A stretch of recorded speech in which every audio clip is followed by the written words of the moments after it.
suaranya tuh agak karena kebetulan lagi rame di luar. Iya. Dengan ibu siapa? Ya Wahyu ini.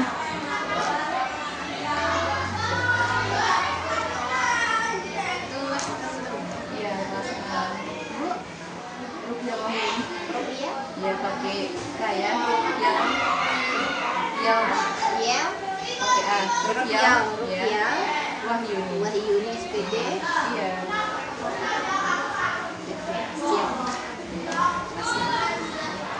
Baik Ibu Yuni ada sekali ya biasanya ya. Yang mohon maaf sebelumnya Bu Yuni ya. Saya sita waktunya semoga 10 sampai 15 menit untuk saya ajukan beberapa pertanyaan.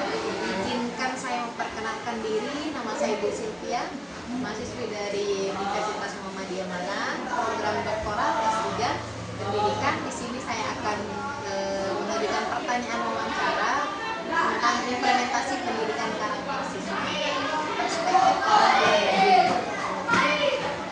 Ibu ini boleh menjawab dengan segimanapun seadanya. Baik, mempersingkat waktu Bu Yuni, saya mulai pertanyaan yang pertama. Bagaimana Ibu Yuni di kelas mengajarkan nilai keimanan dan ketakwaan kepada siswa? Terima kasih ya pertanyaannya. Untuk nilai keimanan dan ketakwaan kepada siswa di kelas, itu di kelas 6 kita punya buku namanya Mutabah Ilmiah. Jadi Mutabah Ilmiah ini yang mengontrol bagaimana anak-anak beribadah di rumah sama di sekolah. Nah, itu muatannya saat tepat waktu karena sudah kelas 6. Awal waktu ada juga tilawah yang mulai sama puasa sunnah. Jadi setiap pagi itu kita tanya anak-anak nih, gimana sholatnya masing-masing satu persatu. Terus nama ini gimana sholatnya kemarin, sholat apa yang full, apa yang enggak tepat waktu begitu. Atau sampai mana tilawahnya dan lain sebagainya. Itu kita laksanakan tiap pagi setelah briefing sholat duhanya atau yang lain-lain. Setiap pagi. Saya agak dekat mungkin ya Bu ya. Oh iya. Biar dia terdengar lebih louded gitu. Okay. Baik. Yang kedua, Ibu Yuni, apa saja metode yang Ibu Yuni gunakan untuk menanamkan nilai akhlak mulia pada siswa? Akhlak mulia ya. Karena sekolah kita sekolah karakter ya, jadi setiap pembelajaran itu kita harus memasukkan nilai-nilai karakter itu yang mengarah ke sana. Seperti misalnya setiap pagi sebelum pembelajaran kita lakukan briefing. Kita di situ biasanya melakukan kas atau infak kelas namanya. Nanti infak kelasnya itu yang akan mereka berdayakan begitu kalau ada teman-teman yang membutuhkan atau yang sakit dan lain sebagainya. Itu salah satu saya rasa akhlak mulia juga untuk menanamkan prinsip berbagi kepada anak-anak kita. Apakah menurut Ibu Yuni nilai spiritual sudah tercermin dalam perilaku siswa sehari-hari? Iya atau tidak? Iya. Iya. Selanjutnya, bagaimana sekolah membantu siswa untuk bagaimana Ibu Yuni di kelas membantu siswa untuk menjadi lebih mandiri dalam belajar dan mengambil sebuah keputusan? Oke. Anak-anak di kelas jumlahnya 21 di kelas saya, Mem Anissa. Itu anak-anak kita bagi, jadi di kelas itu mereka kayak kita berikan PDPD untuk mengurus pojok baca ada 5 orang, untuk mengurus display sekian orang. Itu nanti mereka kita kontrol apakah mereka bisa melaksanakan tugasnya dengan mandiri. Ya. Apakah ada kegiatan khusus di kelas Bu Yuni mengajarkan kemandirian?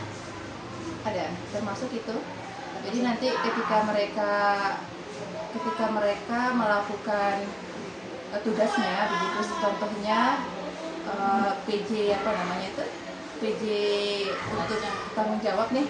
Anak-anak yang kita tugaskan melakukan itu pada jam terakhir ketika teman-temannya pulang, biasanya dia nggak langsung pulang nih Mbak ya, tapi mereka mengecek barang-barang ini teman-teman kira-kira siapa nih yang sudah meninggalkan barang, tidak tanggung jawab, apakah dia bisa dengan cara mandiri untuk melakukannya, sehingga nanti mereka ketika menemukan oh ternyata teman saya nih barangnya ketinggalan, mereka kumpulkan di atas meja kita, lalu nanti dilaporkan ini Ustazah barang-barang yang ketinggalan kemarin, bagaimana tindak lanjutnya kayak gitu. Bagaimana cara Ibu Yuni di kelas menilai perkembangan sikap mandiri siswa dari waktu ke waktu?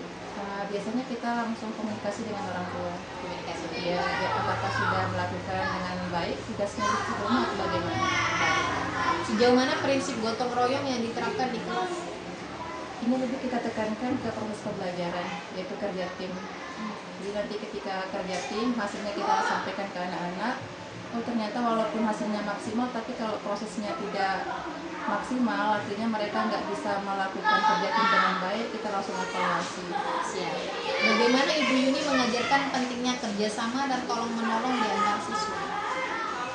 Biasanya di sini seperti yang tadi di awal infak kelas itu. Nanti untuk anak-anak yang lupa membawa uang bisa minjam di sana atau bisa menggunakan itu. Iya.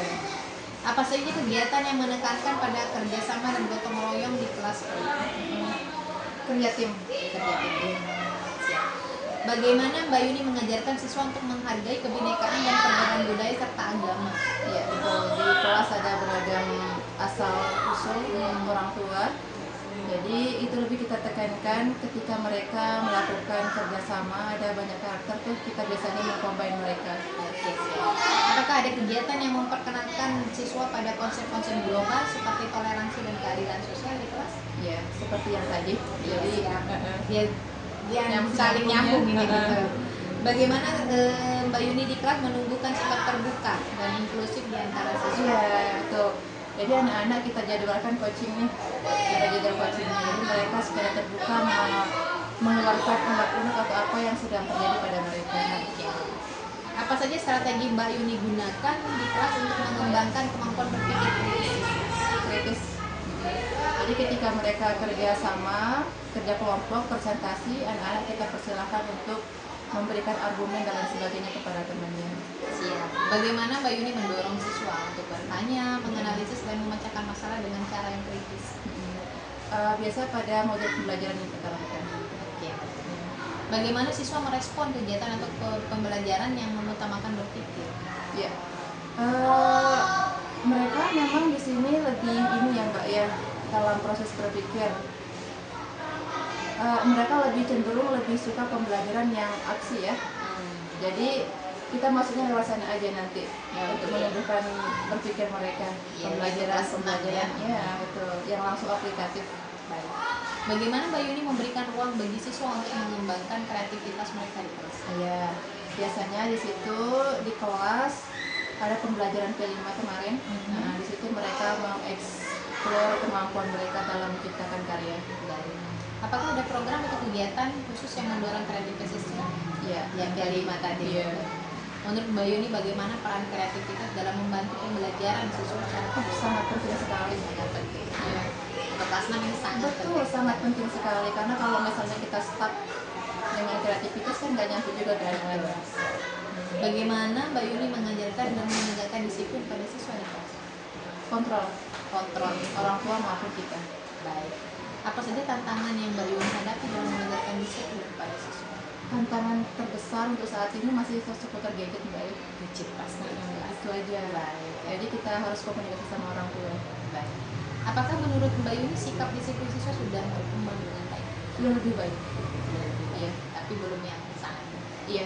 Masih ada yang perlu kita perbaiki. Oke, karena kan kita ini harus sinergi antara orang tua dan Betul. guru. Harus jalan.